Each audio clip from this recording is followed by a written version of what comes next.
اب تھوڑی سی عقل کی تعریف کروں اور آج میں روایت کو پڑھنا شروع کروں. عقل کا لفظی پہلے میں ترجمہ کر دوں. عقل کہتے کسے؟ عربی میں اصلاً عقل کیوں بولا گیا؟ عقل کہتے ہیں اقال. عرب جب اونٹ کے پاؤں باندھتے تھے تو اسے کیا بولتے تھے؟ اقال، رسی. اونٹ کے گھٹنوں کو جب باندھ دیا جاتا تھا کہتے ہم نے اقال کر دیا تاکہ وہ چل نہ سکے. دوسرا ترجمہ عقل کہتے ہیں کسی چیز کو گرہ لگانا،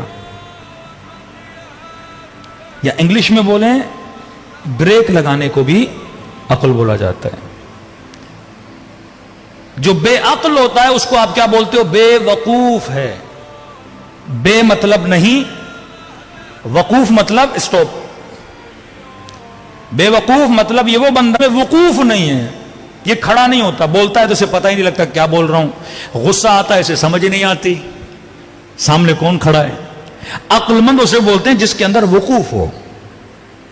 غصہ آئے دیکھے سامنے والا کون ہے، اگر پتا چلا باپ ہے ولا تقول لهما اف، چپ ہو جائے.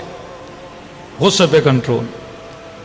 شہوت ہر بندے کے اندر ہے، روڈ پہ چل رہا ہے کسی کی ماں بہن پہ نگاہ پڑ گئی، وقوف ہو اس کی آنکھوں میں، فوراً نگاہوں کو جھکا لے، بریک لگائے. عالی شان ترین گاڑی، کروڑوں اربوں روپیوں کی گاڑی آپ خرید کے اپنے بیٹے کو دو، بیٹا یہ گاڑی تقریباً 20 کروڑ کی گاڑی ہے، بڑی محنت سے تیرے لیے خرید کے لایا ہوں. ہاں میں نے بیٹے کے لیے اتنی مہنگی گاڑی خریدی ہے، لیکن بولے بیٹا اس میں بریک نہیں ہے کسی کام کی وہ گاڑی.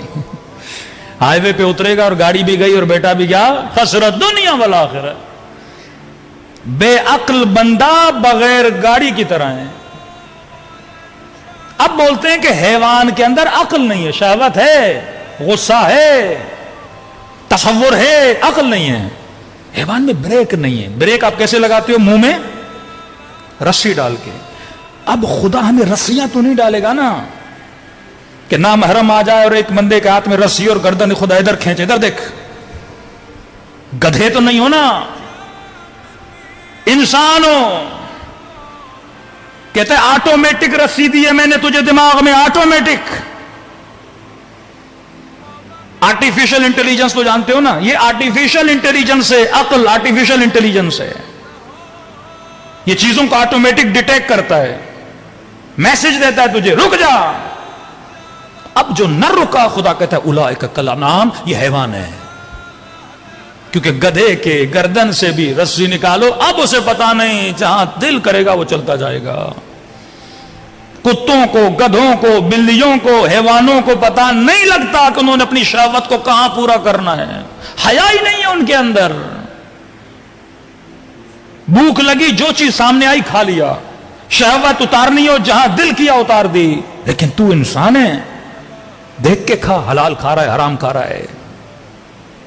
دیکھ کسے دیکھ رہا ہے، اپنا ہے کوئی غیر ہے. دیکھ کس کا مال کھا رہا ہے، اپنے کا یا غیر کا، کیونکہ میں نے تجھے کیا دیے؟ عقل دیے.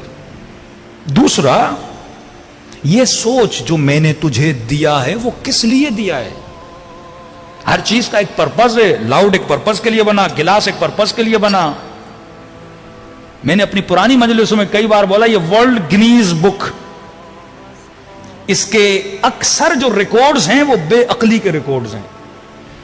یعنی دنیا کو پتہ ہی نہیں کہ وہ دنیا میں آئے کیوں ہیں اور کر کیا رہے ہیں. ہمارے ایکشنز، ہماری حرکتیں، ہمارے اعمال واقعاً عاقلانہ ہیں یا جاہلانہ ہیں، پتہ ہی نہیں ہے. میں تابع لشکر عقل ہوں یا تابع لشکر جہل ہوں، مجھے پتہ ہی نہیں. اب میں کوشش کرتا ہوں یہ ریکارڈز کبھی کبھی پڑھتا ہوں ورلڈ گنیز بک کے. ایک ریکارڈ میں نے ریسنٹلی دیکھا، ایک بندے نے کوئی اپنے منہ میں پتہ نہیں 17 یا 26 چھریاں پکڑی، اس نے، اس کا ریکارڈ بنا. اب جس گدھے کو یہ نہیں پتا کہ منہ کس کے لیے ہے، منہ کو چھریاں پکڑنے کے لیے، منہ کوئی بلیڈ رکھنے کے لیے، منہ اللہ نے دیا کھانا کھانے کے لیے نا. اب جن لوگوں کو پتا نہیں منہ کا یوز کیا ہے، عقلی نہیں ہے ان لوگوں کے اندر، وہ گدھے اور کتوں اور حیوانوں کی طرح ہوتے ہیں. وہ بدبخت انسان ہوتے ہیں، پتہ ہی نہیں منہ کا یوز کیا. منہ قرآن پڑھنے کے لیے، اللہ کا کلام بولنے کے لیے، گفتگو کرنے کے لیے، ان کاموں کے لیے نہیں ہے. دوسرا ریکارڈ بناؤ، ممبر سے آدمی بتا بھی نہیں سکتا. کوئی 40-50 کوئی خاص کیڑا تھا، اس بندے نے کھا لیے، وہ کیڑے جو ٹوائلٹس میں گھومتے ہیں. اب اس نے ریکارڈ بنایا کہ میں نے اتنے کیڑے کھا لیے. اب خوش ہو رہا ہے میں نے ریکارڈ بنایا. یہ ریکارڈ تھا انسانیت کا. یہ ہے مکتب علی کی دوری. شکر خدا ادا کرو کہ کس کے ماننے والے ہو؟ اہل بیت کے ماننے والے ہو، اس نور کے ماننے والے ہو، طیب کے ماننے والے ہو. ایک بندے نے ریکارڈ بنایا، کوئی 16 میٹر اس نے لمبا کیک بنایا ہے، یا کوئی سینڈوچ بنایا اتنا بڑا. بھائی کیا کرو گے اتنے لمبے سینڈوچ کا؟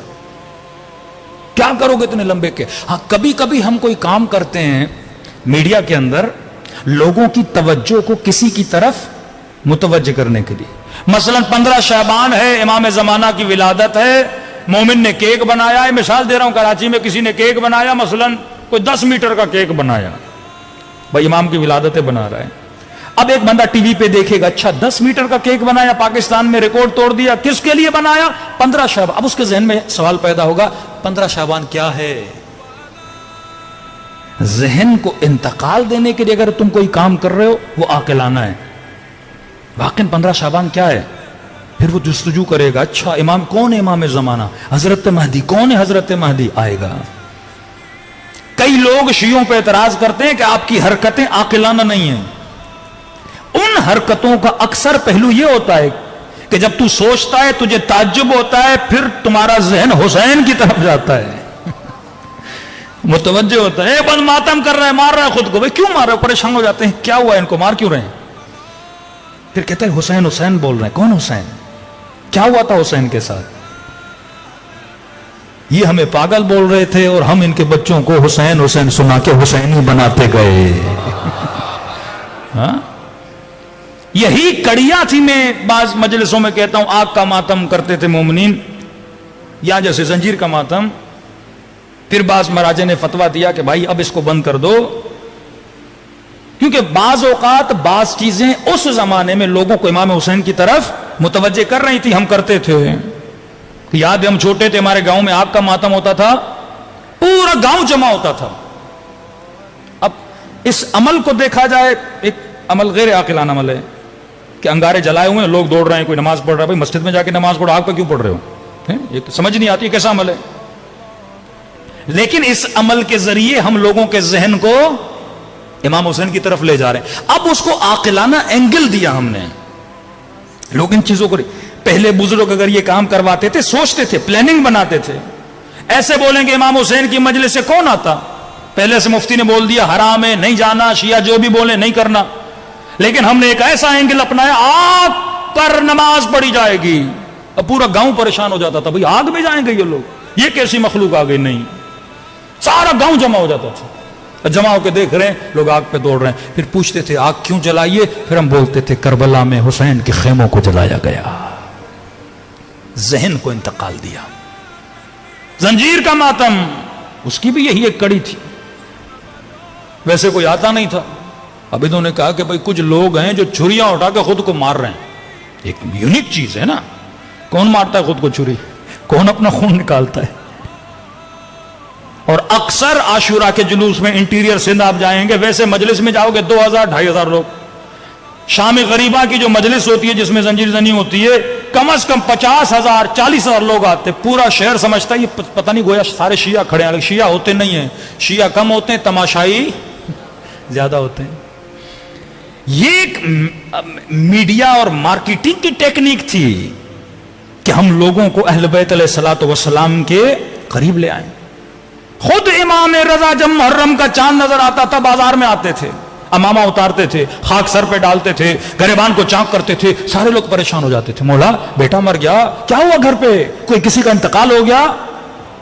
توجہ جلب کرتے تھے. پھر کہتے تھے کربلا میں میرے جد کو مارا گیا.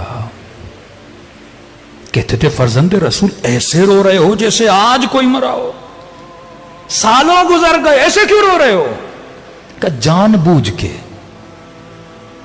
کیونکہ اگر ہم غدیر کو مناتے اس طرح تو تم غدیر نہ بھولتے. اب ہم کربلا تم چاہو بھی تو ہم تجھے حسین بھولنے نہیں دیں گے.